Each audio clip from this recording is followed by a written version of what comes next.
Halo guys, selamat berjumpa lagi. Hari ini Minggu tanggal 11 Juni 2023 dan seperti biasa gue mau share sedikit aja ya tentang pencapaian portofolio gue sampai saat ini. Ya mudah-mudahan video ini nggak akan kepanjangan lagi ya seperti video gue sebelumnya, karena video yang terakhir gue buat tuh lumayan panjang sampai sekitar 40 menit lah ya. Ya karena di situ gue coba membahas semua saham yang gue punya dan ternyata jadi lumayan panjang. Nah supaya video ini gak kepanjangan, nah nanti gue akan coba bahas saham yang baru-baru aja ya. Untuk teman-teman yang baru nonton dan ingin tahu saham yang gak gue bahas di sini, mungkin bisa ya nonton video-video gue sebelumnya. Oke, jadi beginilah ya kondisi portofolio gue sampai saat ini, dan mungkin beberapa teman yang sudah ngikutin video gue sebelumnya bisa melihat ya, ini masih banyak saham-saham yang sama sebelumnya. Nah seperti BNGA, IPCC, ASI, ada BBRI, dan juga beberapa saham-saham baru lainnya ya. Bukan beberapa sih ya, banyak ya. Dan gue geli sendiri sih ya, ini ternyata banyak juga saham-saham yang gue ambil baru. Ya gimana ya, memang harganya tuh lumayan menarik sih ya, kalau gue sekilas gue hitung-hitung nih harganya lumayan menarik. Akhirnya gue masuk ya, tapi ternyata tuh sahamnya langsung naik gitu ya, langsung naik ya, mau nggak mau gue coba masuk ke saham yang lain gitu. Jadi ujung-ujungnya jadi banyak nih sahamnya. Ya nextnya nanti mungkin mesti gua screening lagi ya. Sebaiknya kan nggak perlu sebanyak ini saham itu ya. Tapi syukurnya sih ini kebanyakan naik semua sih ya. Jadi mau nggak mau nanti kita coba cari yang masih rendah returnnya. Terus nanti kita switching lah ya, dari yang sudah returnnya sudah tinggi kita masukkan ke return yang paling rendah sih ya. Nanti kita coba screening lagi ya. Oke, dan sekedar info aja ya, khususnya buat teman-teman yang baru ngikutin video ini, dana yang gue gunakan sebagai modal yaitu sebesar Rp650 juta ya. Rp650 juta itu artinya ada penambahan 20 juta dari dana yang kemarin ya, terakhir yang gue infokan di video sebelumnya, yaitu Rp630 juta. Jadi dana yang gue gunakan sebesar Rp650 juta, sementara sekarang dananya sudah tumbuh menjadi Rp730 juta ya, tapi di situ ada floating profit sebesar Rp40 juta. Nah, dan sementara RDN yang tersisa itu udah hampir habis lah nih ya, hampir habis sekitar Rp1 juta nih. Dan ini sebenarnya bukan kondisi yang bagus lah ya. Nah, dimana kita sebaiknya tuh harusnya bisa menyisakan dana cash di RDN sebesar mungkin sekitar 10% dari modal ya, 10% atau 20% dari modal ya. Supaya nanti ketika ada momen-momen bagus seperti ada saham bagus yang koreksi, kita bisa memanfaatkan momen itu untuk bisa masuk ya, supaya nanti kita bisa mengoptimalkan profitnya. Ya jadi mungkin nanti gue akan coba lihat, gue screening kira-kira mana tuh saham yang bisa gue take profit setelah mencapai harga target price-nya ya, supaya nanti kita bisa tetap punya dana cash di RDN sebagai cadangan ke depan gitu. Oke, jadi inilah ya, gue pengen show beberapa saham yang baru. Oh ya, tapi ini auto ya. Jadi ini auto ini sebenarnya sih bukan saham baru ya, karena tuh udah hampir sebulan lah ya gue punya, dan gue pernah punya di harga di bawah 2000 ya. Cuman gue agak nyesel juga ya ini karena gue jual terlalu cepet ya. Karena memang secara grafik itu, kalau gue lihat di grafik untuk auto itu masih sideways terus ya. Jadi ketika lagi profit gue coba ambil dulu, gue jual dulu dengan harapan nanti gue bisa masuk lagi di harga terendahnya. Ternyata ditarik naik ya. Nah ini ya, kalau nggak salah nih udah berapa lama nih begini ya, sideways, dan akhirnya gue jual, tapi ternyata ditarik naik ya. Ini karena kan lumayan juga nih, dana yang gue punya tuh sekitar 40 juta ya. Ini kalau nggak salah nih profitnya tuh sekitar, ya nggak banyak sih ya, tapi lumayan ada profit, makanya gue jual dulu dengan harapan bisa masuk di harga lebih rendah lagi, tapi ternyata ditarik naik terus sampai ke 2300 nih ya. Dan memang secara apa ya, prediksi gue nih auto mana nih auto, gue juga barusan coba update lagi perhitungan gue untuk auto. Nah ini auto ya, memang harganya itu akan sampai ke situ ya, dengan asumsi dividen 6% bisa sampai ke 2267 nih ya. Harusnya nih sekarang nih mungkin ya, nih prediksi gue nih udah di harga yang target price nya ya, walaupun tetap masih bisa naik lagi ya, cuman nanti kan potensinya kan dividennya akan lebih kecil dengan estimasi EPS finalnya yang sudah diperkirakan ya. Jadi itu auto yang nggak apa-apa sih lah ya, yang penting kita kemarin sempat profit sedikit. Nah jadi kita sabar aja, Harusnya nanti akan ada momen auto bisa koreksi lagi kemungkinan ya, kalau harganya 2000 ya gua akan masuk lagi ya. 2000 harganya ke 2000 ya gua akan masuk lagi. Dan di sini ada TAPG ya. Nah TAPG ini sebenarnya gue memang agak spekulasi ya, makanya gue masukinnya juga nggak terlalu banyak ya. Tapi ini memang ternyata langsung diangkat naik ya, sampai ke 7% nih kenaikannya. Jadi kenapa gue spekulasi di sini, karena memang ini untuk prediksi IPS kan memang kurang bagus ya kalau kita hitung secara annual ya. Ini kalau kita hitung secara annual diprediksikan IPS itu bisa ke 59 nih ya, turun jauh ya. Tapi ini gua prediksi ini mungkin harusnya nggak jauh-jauh banget ya, ke 75. Nah, dengan prediksi IPS finalnya ke 75 dengan DPR rata-ratanya yang gue tahu itu 43%, ini harusnya nih ketika untuk mengejar dividen targetnya sebesar 6%, nih harusnya harganya sekitar sini ya, 538 ya. Memang ya, makanya harganya kayaknya untuk sekarang 540 nih udah di harga wajar menurut gua ya. Ini prediksi gua aja ya. Nah, jadi ini kemungkinan nih TAPG ini sudah mencapai target price, dan kemungkinan akan gue mungkin take profit ya kalau kita lihat besok Senin ya. Oh ya, naik sedikit lagi ya kita take profit. Karena mungkin prediksi gue ini agak berat ya untuk naik lagi. Mungkin orang-orang akan lebih suka menunggu dulu ya laporan kuartal keduanya ya. Ini TAPG. Oke, dan berikutnya ada BES ya. Dan BES ini kalau memang kita lihat prediksi IPS finalnya dengan cara disetahunkan, ini juga menarik ya. Nah, kalau kita lihat BES ya, ini BES. Nah, ini BES ini kalau kita lihat nih dari awalnya di tahun 2022 itu IPS finalnya 3, sekarang diprediksikan dengan cara disetahunkan ini bisa menembus ke 45 ya, atau ada kenaikan sekitar 1400% ini. Dan ini menurut gue sih menarik ya, makanya gue coba masuk. Cuman sayangnya ketika gue masuk ini maksudnya ya ketinggalan sih ya, jadi gue masuk ketinggalan dan harganya sudah diangkat lumayan naik ya, sampai sekitar 6,38% BES. Dan ini sesuai sih ya, mungkin dengan kalau gue hitung-hitung lagi sih, gue hitung-hitung lagi memang BES itu memang harganya harusnya ada di sekitaran situ ya. Jadi cara gue menghitung itu ya ini ya, dengan prediksi IPS finalnya di 45, harusnya kalau kita asumsikan nanti DPR-nya itu 20% aja ya, 20% aja ya. Ya ini kenapa gue pakai nilai 20%, karena yang gue tahu itu histori terakhirnya dia tuh bagikan dividen tuh kalau nggak salah di 10% ya. Ada nggak ya di RTI nggak ada ya? Oh ini ya. Kemarin gue hitung-hitung tuh, coba gue lihat di Yahoo Finance ya. Kalau gue hitung-hitung tuh DPR sekitar 10% ya. Jadi ini gue pakai angka 20% ya, dengan asumsi ini karena dia sudah ada keuntungan, sudah positif. Coba kita naikkan DPR 20%, dan dengan DPR 20% ini dengan target dividen yang mau didapatkan sekitar 5%, artinya harganya itu ada di sekitaran sini ya, 180-an ya. Jadi ini kemungkinan adalah base ini gue akan wait and see. Kalau memang dia akan naik sedikit, gue akan coba take profit ya, take profit sambil nanti menunggu koreksinya lagi, dan gue akan coba masuk lagi untuk bisa mengoptimalkan profit ya. Dan berikutnya ada Bird ya, atau Bluebird ya. Nah, siapa nih yang nggak tahu, masih nggak tahu Bluebird ya, harusnya kita semua tahu ya. Dan jujur aja ini Bird ini adalah salah satu emiten yang sudah gue incer juga cukup lama ya. Karena ya satu alasannya ya dia tuh ada di sektor transportasi ya, dan lebih dari itu gue ngerasa Bird ini masih sebagai market leader ya, karena dia itu masih punya economic mode ya. Dalam arti economic mode itu dia masih punya kelebihan yang nggak bisa ditiru oleh perusahaan-perusahaan di sektor yang sama ya, yaitu perusahaan taksi dan penyewaan kendaraan ya. Karena gue sendiri ya, ini subjektif sih ya, ini menurut gue sendiri, dan gue ngerasain sendiri ya, Bird ini menurut gue nih masih punya kelebihan ya dari sisi kenyamanan, keamanan ya. Karena gue ngelihat ini dia punya SOP dan manajemen yang lebih bagus ya. Ya ini mungkin nggak dari gue juga ya, ini dari pendapat-pendapat beberapa orang yang gue baca di ya teman-teman gue juga, dan artikel-artikel di online gitu ya. Dan berarti memang punya kelebihan seperti yang tadi gue gambarkan ya.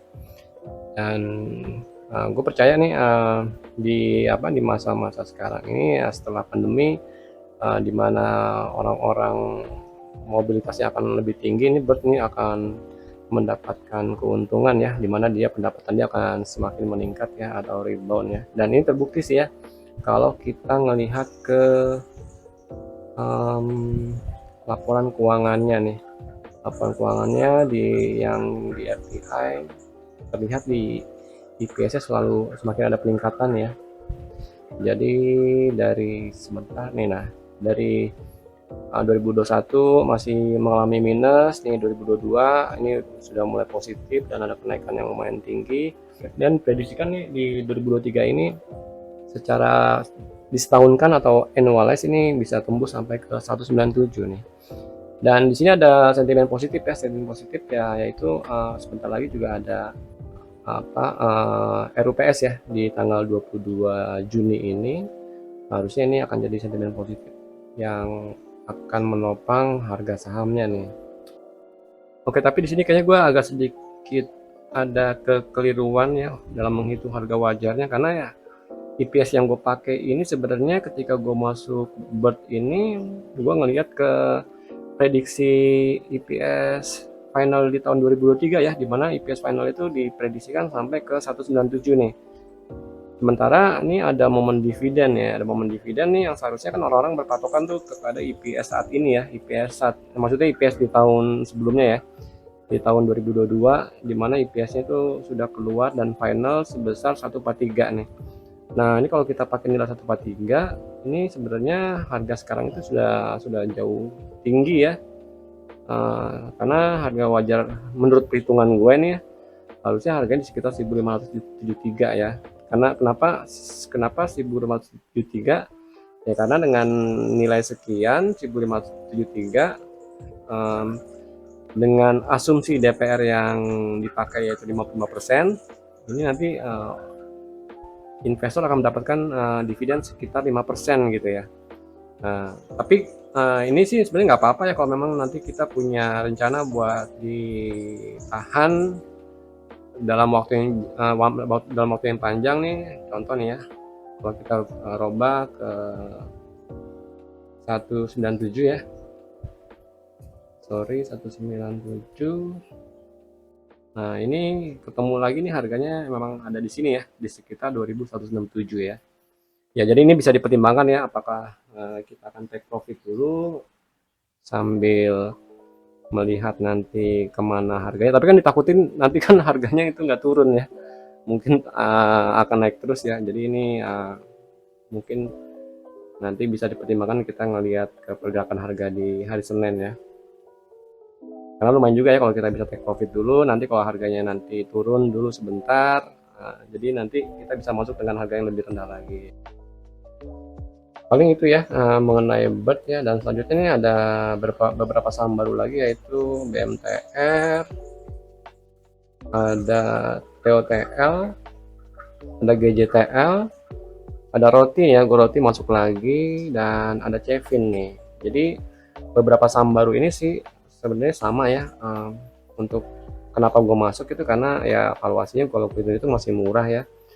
Tapi selain itu juga ada beberapa sentimen positif ya, seperti BMTR ya. Kenapa gue masuk ya, karena ini kan adalah perusahaan holding yang bergerak di bidang industri media berbasis iklan ya. Jadi ini harusnya di masa-masa menjelang pemilu ini nanti harusnya perusahaan-perusahaan media berbasis iklan seperti BMTR ini akan diuntungkan ya, dengan akan naiknya pendapatan dari iklan-iklan yang bertambah ya.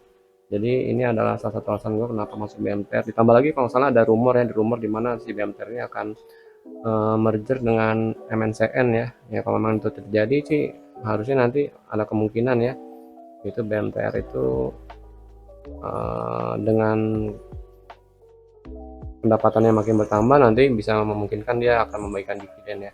Ya saat ini kan kalau nggak salah BMTR itu lumayan belum pernah, maksudnya udah lama nggak bagi dividen ya. Kalau nggak salah kalau kita lihat di RTI, bentar, BMTR ini dividen terakhir itu 2017, lama sekali ya. Makanya sebenarnya gue agak bingung juga waktu menghitung harga wajar ya. Tapi kalau gue hitung nih BMTR ini dengan mengasumsikan ya, seandainya dibagi dividen, BMTR itu harusnya, sorry bentar, ini mesti gue urutin.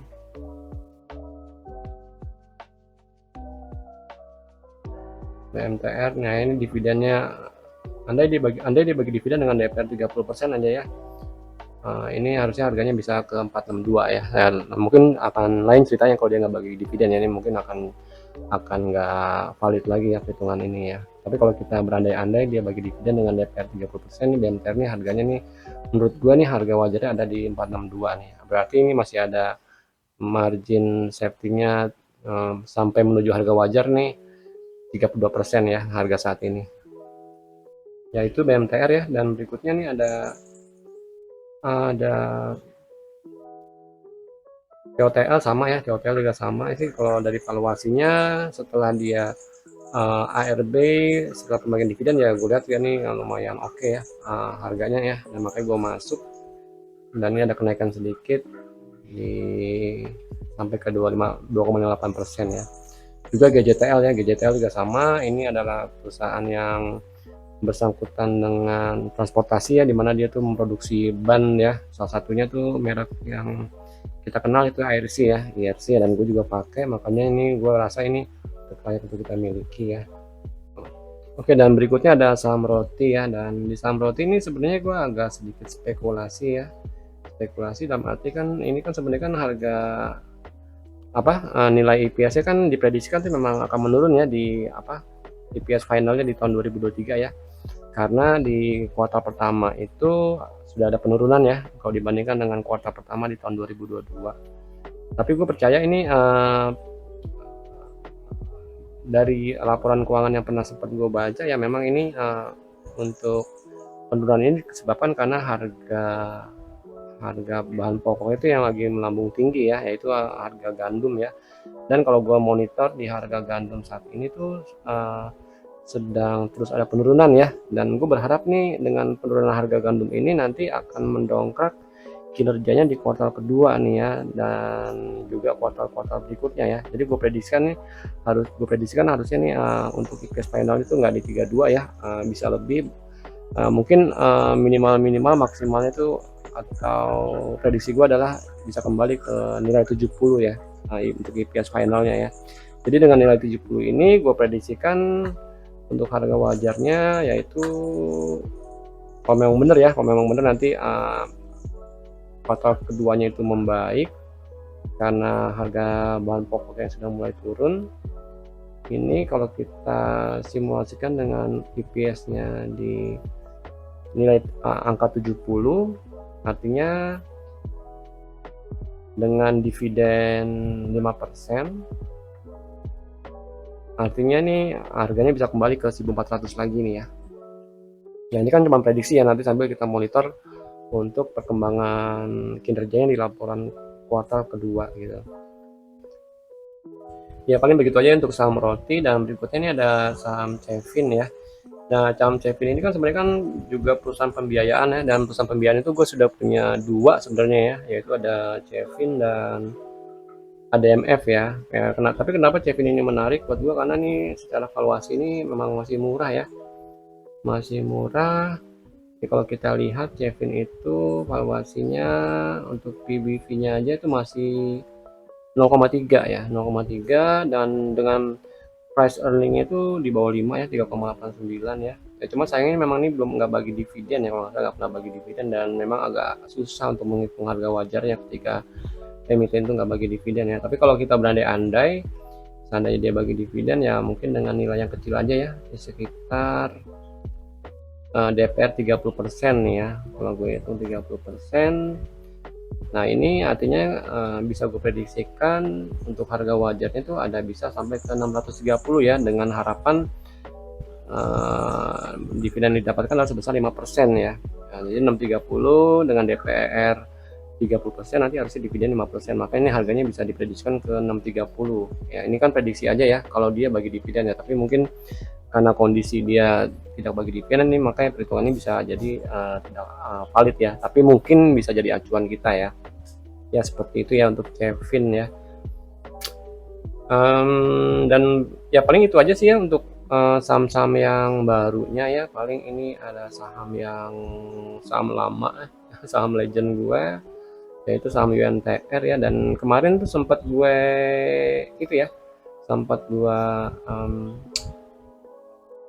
average down karena gue ngeliat ini sudah mulai ada pantulan-pantulan ya. Jadi kalau kita lihat di grafiknya ini untuk UNTR ya. UNTR ini sebenarnya kan gue udah dapet dividen dari dia, dari UNTR itu 22 juta ya. Jadi kalau dihitung-hitung ya gue belum merugi lah ya dengan tetap hold saham ini, karena gue pernah dapat 22 juta dari saham ini, sementara sekarang floating profitnya sekitar 13 juta ya. Jadi itu sebenarnya masih untung, dan gue masih percaya. Kenapa ini masih gue keep? Ya karena pernah gue bahas juga ya di video gue yang lainnya ya. Kalau teman-teman yang belum baca, belum nonton, silahkan ditonton video gue mengenai prospek ke depan saham UNTR ya, dari sudut pandang gue ya. Bisa jadi salah, bisa jadi benar ya. Dan kemarin tuh sempat gue average down ya, karena gue ngeliat ini udah ada pantulan-pantulan ya, yang ya kalau gue sih memang untuk teknikal tuh nggak terlalu ini ya, tapi kalau gue lihat nih sekilas aja nih kayaknya udah mulai ada tren naik ya kalau kita dari high dan low nya ya. Makanya gue coba average down lagi kemarin sekitar berapa ya,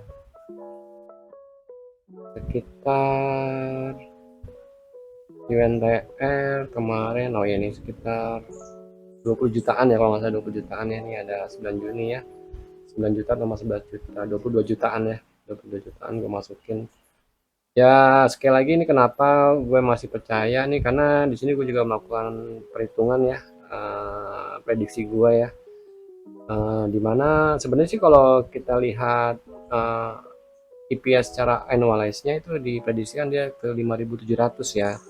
Tapi ya gue nggak mau terlalu muluk-muluk ya. Ini tetap aja gue akan turunin EPS-nya sebagai margin of safety ya, dengan berbagai faktor yang gue pertimbangkan. Dia bisa nggak nyampe 5.700 gue turunkan, tapi dengan penurunan sekian ini sampai ke 4.500 dengan DP rata-rata yang pernah dibagikan itu 40%, harusnya saham ini masih bisa naik ke 30.000 ya kalau menurut prediksi gue ya, asalkan EPS-nya sampai ke 4.500, EPS finalnya di 2022 dan DPR tetap 40%, harusnya saham ini bisa naik ke 30.000 dan investor pun bisa dapat 6% ya dari saham ini ya, dividennya ya.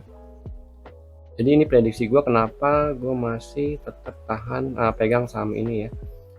Nah, jadi tinggal menunggu waktu aja. Apalagi ini kalau nggak salah nih kan nanti dividen interimnya itu kan dibagikan di bulan Oktober ya. Mudah-mudahan nanti jadi apa, sentimen positif lah ya untuk bisa mengangkat harga sahamnya. Seperti itu sih lah, seperti itu ya. Ini dan sekali lagi nih semuanya nih bisa aja salah ya, karena ini juga perhitungan pribadi gue yang mungkin bisa benar, bukan bisa salah ya. Teman-teman yang berniat untuk membeli saham, jangan lupa untuk dianalisa lagi secara lebih dalam ya, supaya kalian nggak mengalami kerugian. Oke ya, paling itu aja ya yang bisa gue share untuk kali ini ya, pencapaian portofolio gue sampai saat ini ya. Semoga bisa menjadi referensi buat teman-teman untuk bisa dianalisa lagi lebih dalam ya. Oke, demikian. Sampai berjumpa lagi di video berikutnya. Thank you.